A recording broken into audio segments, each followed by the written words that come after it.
Hey, this is Adam Torres, and I'm here to tell you that it has never been easier to start your very own podcast. At Mission Matters, our goal is to amplify stories that matter. That means we want to help you start your podcast because your story matters. We can do this in 3 different ways. 1, join our podcast school and take a free or paid course. 2, visit our resources page where we've already figured out what you need, such as where to host your podcast. Or 3, heck, we can even do everything for you through our podcast agency, including editing for cheaper than you can do in-house. Oh, and no contracts, service is month to month. Get started by heading over to missionmatters.com and click on Start a Podcast. All right, now let's get into the show. Hey, I'd like to welcome you to another episode of the Mission Matters Marketing Podcast, your source for all things marketing. My name is Adam Torres. You can follow me on Instagram at AskAdamTorres. Keep with my book releases, book tour schedule, signings, all that other good stuff. Always love to connect with you there. And as always, if you'd like to apply to become a co-author of one of my upcoming books, just head on over to the website, missionmatters.com, and click on Become an Author to apply. All right, so today I have Josh Cary on the line. He's co-founder of PodMax and a podcast host over at and founder of Hidden Entrepreneur. Josh, welcome to the show.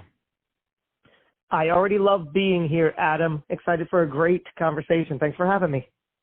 Oh man, and what a headline here. When I saw this one come across, I said, "How podcasting saved my life and grew my business" is the title of your talk and our theme today. And I'm excited to get into your story. So maybe just to kick it off, tell us a little bit more about how this started. Well, today I'm known as the Hidden Entrepreneur, and that's simply because I spent over 40 years hiding. I showed up in every situation hiding my true talent, my ability, my skill. Everything that I was really capable of achieving remained hidden.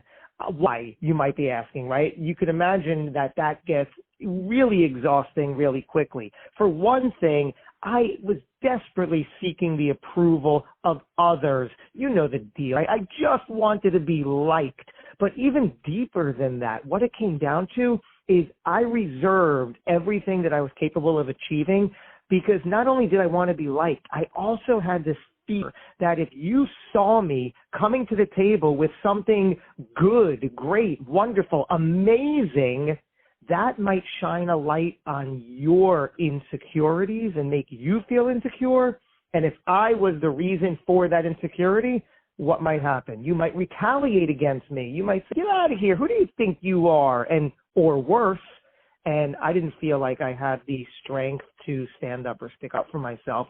So I reserved everything that I was capable of doing. Crazy. Jump to today. I'm the proud father. I have 2 adoring children. I have a 7-year-old daughter, a 5-year-old son who quickly, early on in their young lives, I realized when I was playing with them one day, I realized, oh my goodness, I'm the one throwing the temper tantrum here. I'm the child in this circle. And I have some growing up to do. And at that moment, I made that choice. I swallowed the hard pill and said, I got to get my stuff together here, not only for me, but for them, and then subsequently for everybody in my world that I affect and we all affect. And here we are today, doing a lot better. Man, it's an amazing story. And so now how does that bring us to podcasting? Like, how was podcasting that one thing that you were like, oh, I can do this? Exactly. Well, the frustration most of my 40 years arrived when I was back behind closed doors because I knew darn well, and I argue that each and every one of us also know darn well what we're capable of doing. We just put it aside. We second guess. We don't want to rock any boats. But for me, I knew what I was capable of doing, so by not expressing that, it caused this disconnect, this anger, this frustration. So when I got that signal from my children and understood what really needed to be done once and for all, I said, you know what? I don't know what's next. I don't know what I'm going to do, but I think podcasting might be a great step. I've never had one. I've never done one before, but I was drawn to it, and I said, you know what? I feel I might be good at this. I can do this. I might stick with it. It might turn into something. Again, I trust it. I didn't know what, but I said it's going to lead somewhere. I also want to be able to document the journey through my episodes, through my shows, and least of which meeting every one of my guests. I knew that I would be smart enough to not only create but identify and grab any opportunity from meeting all these great people. So I set out to create a podcast. One episode became 2, became 3, became 5. Today, I have over 175 episodes recorded in about 2 years' time. So I really doubled down on it. And early on, one of my hosts after the interview said, you know what? I've been on a lot of shows before, and this was the best interview ever. So right there, I got external confirmation. But unlike my 40 years prior, where I was just desperately looking for someone to confirm that I'm capable without even showing it, in this regard, it took me coming to the table, being the person, expressing as the person capable for someone to then be able to acknowledge. And that's what I've learned. That's what it takes. You can't expect people to reward you in the way you want to be, quote unquote, rewarded until you are that person capable of doing it first. So that gave me confirmation to say, I'm in. I'm going forth with this. Now I can continue to be the person I'm capable of being and attract the necessary components around it. So the industry has really given me the platform to be able to creatively express myself in any regard. And that's what I love about podcasting. There are no rules. You can create any show any way you want in your regard and be the person through it. And it's really helped me create a lifestyle, a brand, a business, an event all through the podcast medium. And I love this story, and I'm a big podcast advocate, of course, and I love to bring other people's voices on here that also have grown their business through podcasts. Let's talk about that a little bit more, because there are a lot of business owners, entrepreneurs, executives that listen to this podcast, and they're looking for ideas like, how did the podcast help with growing your business? So first of all, there's the best kept secret that as a host, when you are before the mic turns on and even during and then after the mic with a guest, there's a bonding moment here that is truly like any other sort of networking opportunity. And you really get the opportunity to bond with the guests and to see where the synergy is and then go forth for whatever makes sense. So 175 plus episodes to date have really connected me with amazing people that, you know, Adam, as a host, it also gives you a tremendous amount of access that you may otherwise not have.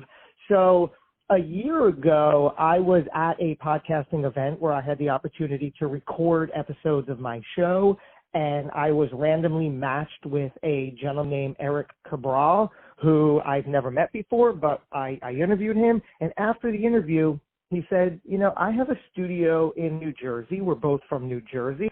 Why don't you come down one day and check it out, and we'll see what's what. And cut to today, Eric and I are business partners in PodMax, which we can certainly get into. But that's a unique ongoing event and training program in the podcast space for entrepreneurs. And he never would have been inspired at that moment when I interviewed him afterwards to say, hey, why don't you come down and check this out? If again, I wasn't the person capable of attracting the circumstances, the people, the opportunities that I was already creating in my mind. So again, the podcast medium allows you to be your best if only you're willing to put in your best. Then so many ways of opportunity and creative expression flow through the medium. Let's go further PodMax, because there's always people listening to this also that are looking for resources, and I think PodMax is a great company, and I love what you're doing there to support your community and also the podcast community in general and people that want to be more involved. So tell us a little bit more about the company. So PodMax did start as a live event, but you know how this story turns out. we were forced to bring it online, which wonderfully so in some respects works just as well, if not better. We could achieve certain things virtually now that we sometimes couldn't in person. So today it's a virtual all-day event where entrepreneurs have the chance to record as a guest on multiple top shows relevant to their industry. And each hour you rotate into a different virtual studio and you're matched up with another show host to record. We find that that's a very effective, efficient way to get your message and story out there. And now in between the recordings throughout this one day that we provide, you experience a masterclass training, plenty of networking, and a keynote presentation. But even more than that, we found that people were loving the chance to buy in to PodMax and instantly get matched up with podcasts. So all that work is done for you, which is great. You don't have to go out and you don't have to wait for the recording day. They happen on our clock all in one day. So we found people were coming to the event saying, you know, I love this chance, but I've never really been on shows before. I know how great it is for my marketing and my brand to guest on shows, but I haven't done it, or I haven't done it much, and I know that I have some skill technique to learn. So we took that opportunity and we said, got it. We are now the training and education ground for entrepreneurs to not only record as a guest, but we fully prepare you for those recordings. So prior to the event, we have other sessions with you that help you identify, practice, and communicate that message and those stories. So by the time that the recording day rolls around, you are brimming with confidence. You know how to nail the interview. You know what to say, and it's a win-win-win all around. What kind of feedback have you gotten from some of these events, and whether it be virtual or the in-person? Because, I mean, I think you're just cutting down the amount of time it takes. You're saving people so much time on how difficult it is, and you're providing them with access they maybe normally wouldn't have to the podcasters and to the podcasting community, because it's not the easiest thing to get on a show or to meet the right type of people that are going to match your niche and for it to be worth your time, too. And then you're also adding the component of the education on how to do the thing. I'm like, man, you're making it too easy for him, Josh. What kind of feedback have you gotten? Thanks for noticing, Adam. Luckily, we've gotten that exact feedback. We look to do these on the calendar every month or two, and the feedback speaks for itself because first of all, the 8 hours, it's an 8-hour day, and all the hosts and the guests alike always say by the time that the event ends, oh my God, it flew by. But on paper, you're looking, oh my God, 8 hours in a Zoom room, no less. We make it work. We have figured out how to make it enjoyable, valuable, entertaining. So the 8 hours flies by. So we have all the recorded feedback on the way that not only the guests, but even the hosts. You might think, well, the hosts, what are they getting out of it? Because they're showing up recording. They gush as much as the guests do because we found the secret sauce. We found the way to put such a personality through this, make it entertaining, make it valuable, make it an extraordinary experience, hit on all these pain points like you've identified.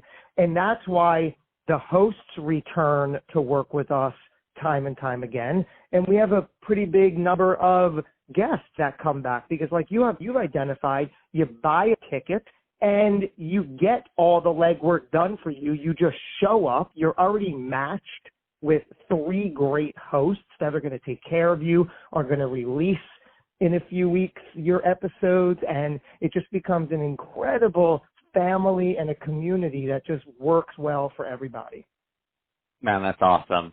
So, Josh, that being said, it's awesome having you on the show today. I love what you're doing for podcasting, the podcasting community, and to people that want to be shown on podcasts and to get their message out. If somebody is listening to this right now and they want to connect with the PodMax community and they want to get involved, and maybe they're a host and they want to talk more about participating from the host side, or they're a business owner or entrepreneur, they have a message out there or a book or something they want to get out there, and they want to be guests on more podcasts, I mean, what's the best way for people to connect? Our website has all of the details. It's podmax.co. Fantastic. And that's, again, podmax.co, yes? Indeed. All right. Well, Josh, really appreciate you coming on the show today and sharing more about your background. And really, I mean, what an amazing, phenomenal story of how you turned to podcasting and what it's done in your life and in your business. I mean, I love it. It's a great success story. And to the audience, as always, thank you for tuning in. Hope you got a lot of value out of this. If you did, don't forget to subscribe to the podcast, leave me a review on the Apple iTunes Store, and if you're watching this on our YouTube channel, Mission Matters Marketing, definitely give us a subscribe there, but also leave us some comments on the video. I'd love to know what kind of projects and things that you're working on. And Josh, thanks again for coming on the show. Absolute pleasure. Great time, Adam. Thanks for having me.